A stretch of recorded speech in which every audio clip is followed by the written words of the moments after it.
following program is rated GE.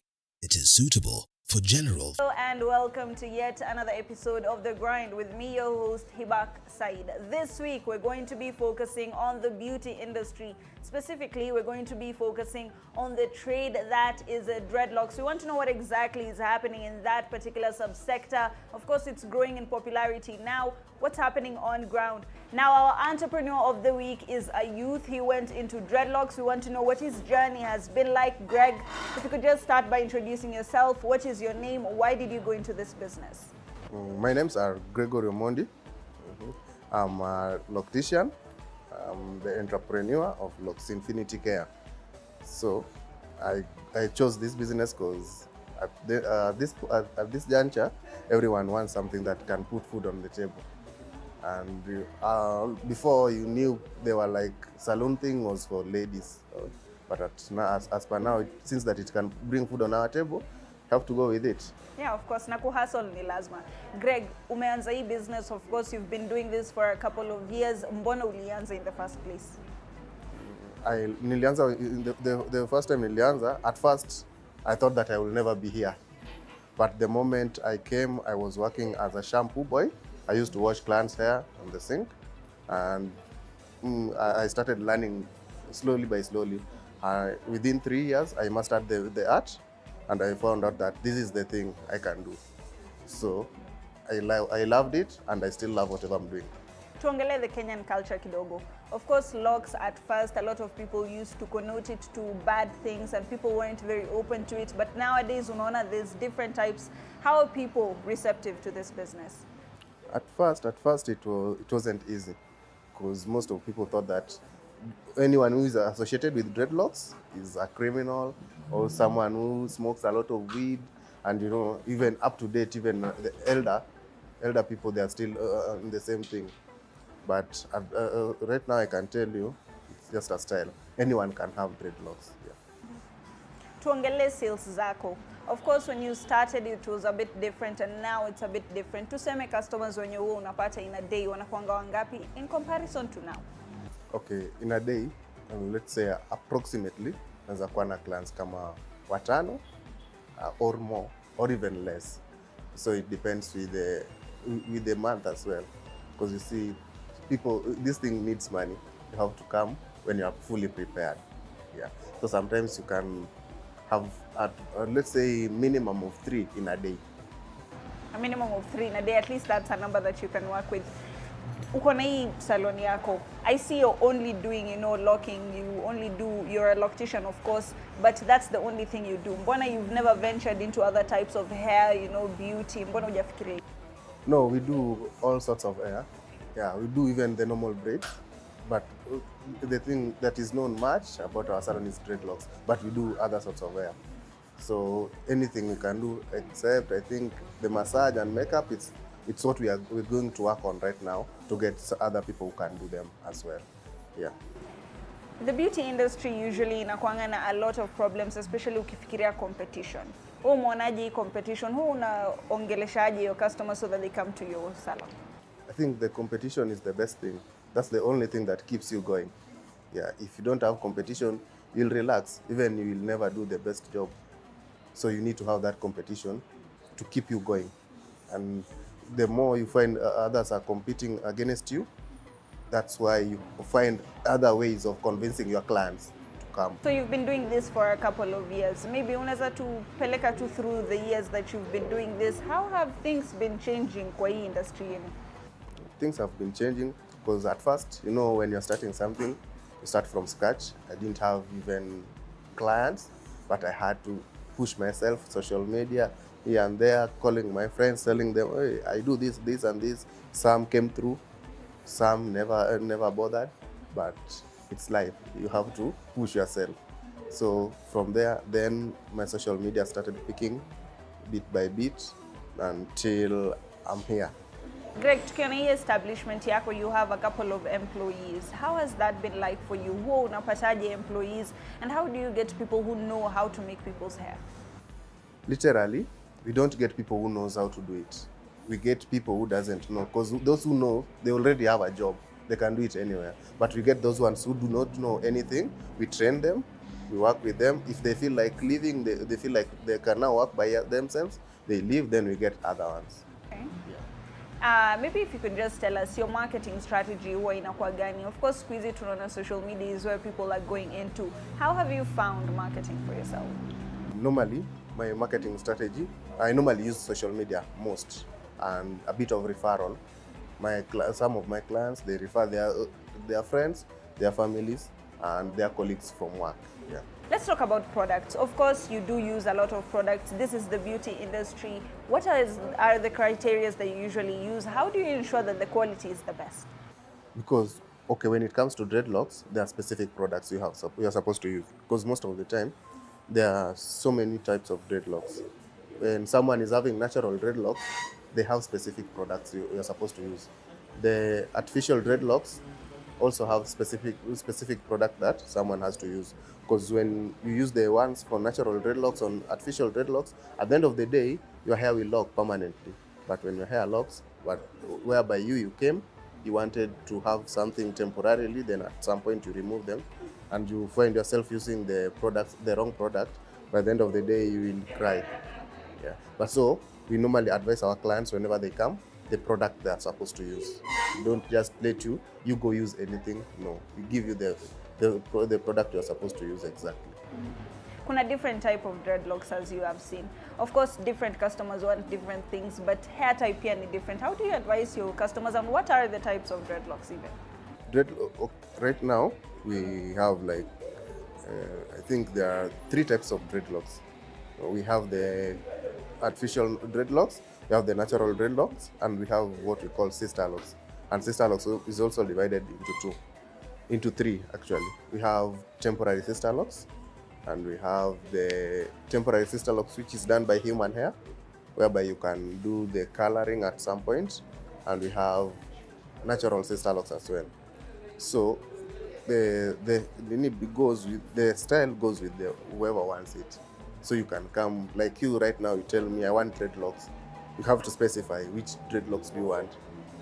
If you want the natural ones, we'll lock your hair permanently, instantly. Then we give you the products you are supposed to use for the natural hair. If you want the artificials, we have the artificial ones, which are this. We just lock your hair, then we attach them on your hair for some time. You can stay with them for some times, but you need to come for repair after 4 to 6 weeks, so that we can maintain them. Then again, if you want the sister locks, if you want the natural ones, we can lock them as well. And if you want the artificial ones, actually artificial sister locks can go up to 1 year with one person.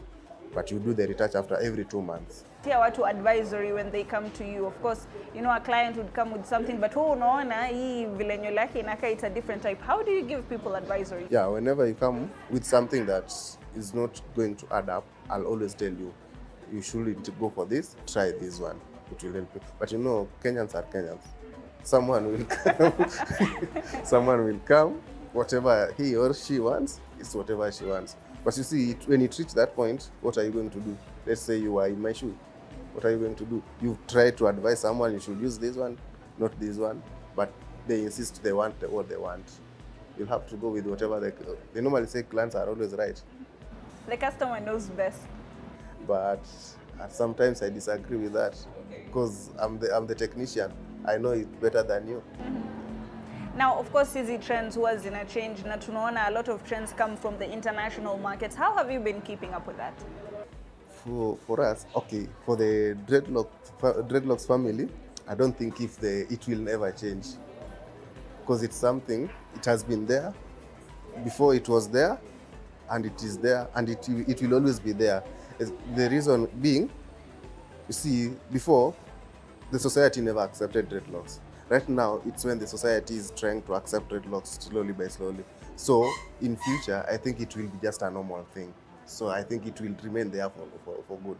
Now, in this journey of yours, of course, a lot of youth are looking up to you right now. What advisory would you give them? And say, for example, mtu anataka kuingia kwa hii business, what are some of the steps they should take? If you want to start a business, one thing, never hesitate, because it never comes easy. You'll never wake up in one morning, you find yourself having 10 million to start a business. So you start from wherever you are, and I think it's just you to push yourself and look for a marketing strategy. Yeah. and it's very important to have your marketing strategy. Now, of course, we're going to be continuing with this conversation with Greg right after this short break, but of course we will have the business capital before that. Don't go too far.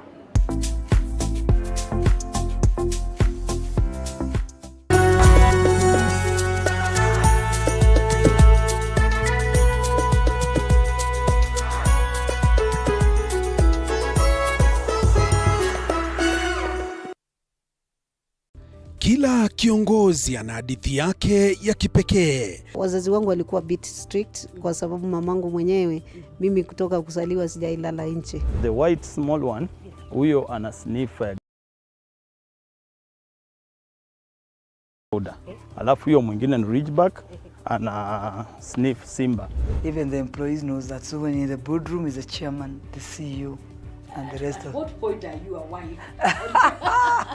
The minute you get to that inside that door, you become now the wife. Na kila maamuzi wanayoyafanya hufichua mengi kuhusu utu wao na uongozi wao. We see God blessing us, and we now realize the power of giving also has to be rewarded back. Kupitia kipindi Mfahamu Kiongozi, tunakuletea mahojiano ya kusisimua na uchambuzi wa kina kuhusu viongozi wetu. Pick your core business as the bigger stones. Put them in your diary first. Give priority the bigger things. Usikose kila Alhamis saa 1:30 jioni.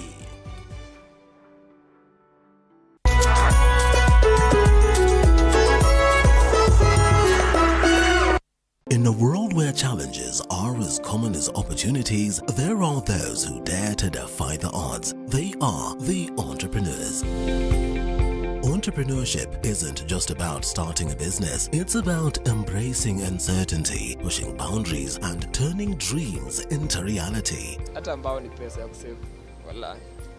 Ambao mwaka ni pesa nyingi sana. As long as you're earning something, there's always that opportunity to save. And you start with where you are. The way we run the business is in a very unforgiving way, where every team member has to bring out their best. So, to all the dreamers, innovators, and risk takers out there, remember, being an entrepreneur isn't just a job, it's a way of life. Join the journey. Become an entrepreneur. The Grind, Mondays at 7:30 p.m. Now, Greg has been telling us his personal journey. Of course, he has been in this subsector for a couple of years. We wanted to know how he started from a shampoo boy to owning his own salon and how this journey has been. But first, we need to be going into the specifics. We want to know how this industry works. Greg, maybe tuambie, of course, hii journey yako imekuwa quite unique. How have you been dealing with policy changes? Of course, the economy huwa ina change. People sometimes wakona do hawana. How have you survived? The changes has been affecting us a lot, because you see, with us, we had set our prices at some point, but you know, you can't keep on changing prices for the clients. So I think but the products are going up day by day, so it has been a challenge for us, but we still have to push, because we need those clients most. So you don't need to be there changing prices here and there. No, we just maintain the prices, and at some point you find people are there, like, you see, mimi sasa nataka unipunguzie bei nini vitu kama hizo. But you see, at that point, sometimes you go you find yourself, more so to students. Someone tells you, you know, I'm a student, I've just saved for like 3 months to do this here. What will you do? You have to consider that, since that is a student, trying to push herself, trying to do her hair, you have to support them as well, because they don't earn, they don't have salary. Maybe someone has been given pocket money for the last even 6 months, she has been saving to do her hair. So you just have to accept at some point. Of course, sasa customer kujia na kuambia yetu ako na 5Gs na baby imeenda 7K. Do you usually have discounts? How do you work around it? At some point, we normally run offers at some point of the month. Like at this, like this month, we still have an offer going on, 1,000 bob off for the entire month. So anything that any price that we've been charging right now is low by 1,000 bob to everyone. but it's only on installation, fresh installation. The repairs, no. So now assume if a customer has been here before, they don't necessarily need it. Sorry? No, not that. Because when you look at the installation fee, people normally feel that it's big, it's high. But to us, I think it's just okay. Because when you come for repair, you won't pay the same amount that you paid for installation. Automatically, the amount will be a bit low. So I think when you are those people who are coming for installation, we always feel like for them, because there are a lot of people outside here when you wanataka to join, to have the locks, but you find at some point they don't have the need. People, you know, Kenyans, when you tell them you have an offer, even if the offer is not there, they will run for it. So when you say you have some offer, people will come. There are some people who have been always there looking forward to have the locks, but they don't have that money. If you tell them 1,000 bob off, they will run for it. Right. So, of course, there are a lot of changes that we're seeing. At aside, tunaona the finance bill might come into effect. Na ita affect a lot of things that will have an effect on service charge. Ukiambia maybe a customer that the service charge is going up, how do you usually go about it? And of course, the people who are working for you do need more money. How do you make it logical to your customers? We've tried our best, but so you find the market is big. But at some point, it reaches that even you as yourself, you know your worth. You know what you can do. So when it reaches a point where you see this business is not going to benefit me, you can leave it, then do the other one. So you have to talk to the clients in a way that they will understand. Some do understand, but some don't. So the ones who understand, you'll have to go with the ones who will understand. Because at the end of the day, I'm not here to please the landlord and my landlord at home. I'm also here to build myself. For a lot of people who are watching this, grinders wenye wanawatch wanajiuliza, is this a business that can sustain me, or should I be finding side hustles? Wewe umeionaje? Is this something that can sustain a person? I personally, I don't have any other side hustle. This is what I've been surviving on for the last 7 years. So I don't think if you need any other thing to do, but if you can, then go for it. If you have enough money to open another business somewhere, you can. But this business can help you a lot. Yeah. Vile wewe unaona the fashion trends, of course, sai people are more open for, taking up locks and ensuring that they have locks on their hair. Would you say that this is an industry that is growing? Unaiona ikienda up in the next 5 years? In the next 5 years, I don't think we'll be where we are as per now. It will be far. It will be very far. And since that people are now accepting dreadlocks as a fashion, it will go very far. Yeah, because you see, by then we were still blocked with that assumption that people used to assume that whenever you have dreadlocks, you are a bad person, you are a bad boy, you smoke a lot of weed, you might be a thief. No, right now people are accepting it. To an extent that even I see some old men, they can bring their daughters to do dreadlocks. We are so happy about it, because right now they've realized that they should not just relate it with bad things, but it's just a hairstyle that someone can have. Now, each industry huwa iko na shida zake. What would you say are the challenges of this particular industry? Na unaona solutions ni gani? Challenges are too many. You see, okay, here I'll talk to my fellow youths. You see, everyone would like to do their business. It's okay to do the business. But one thing you should not, whenever you're coming into the business, don't come to destroy the business. Because some people are making the value of this business to go down.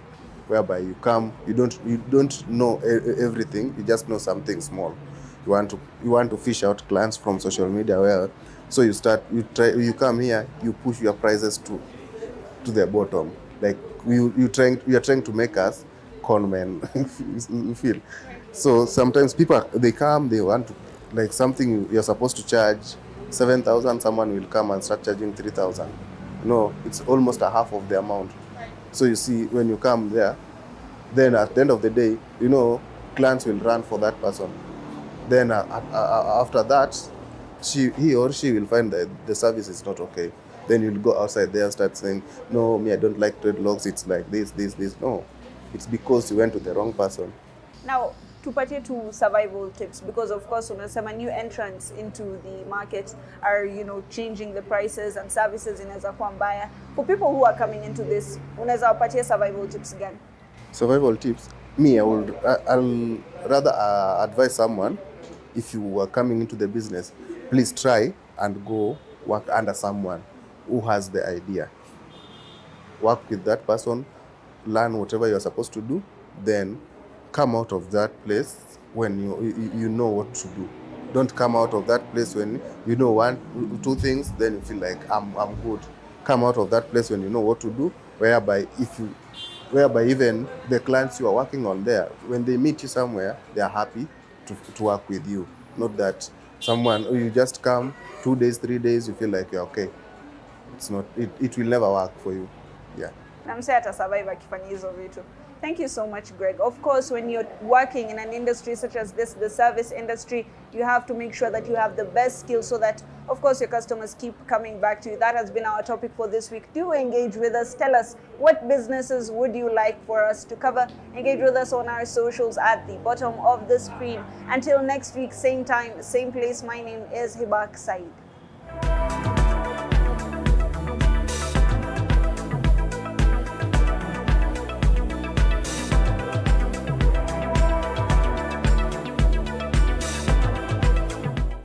We value your feedback. If you would like to send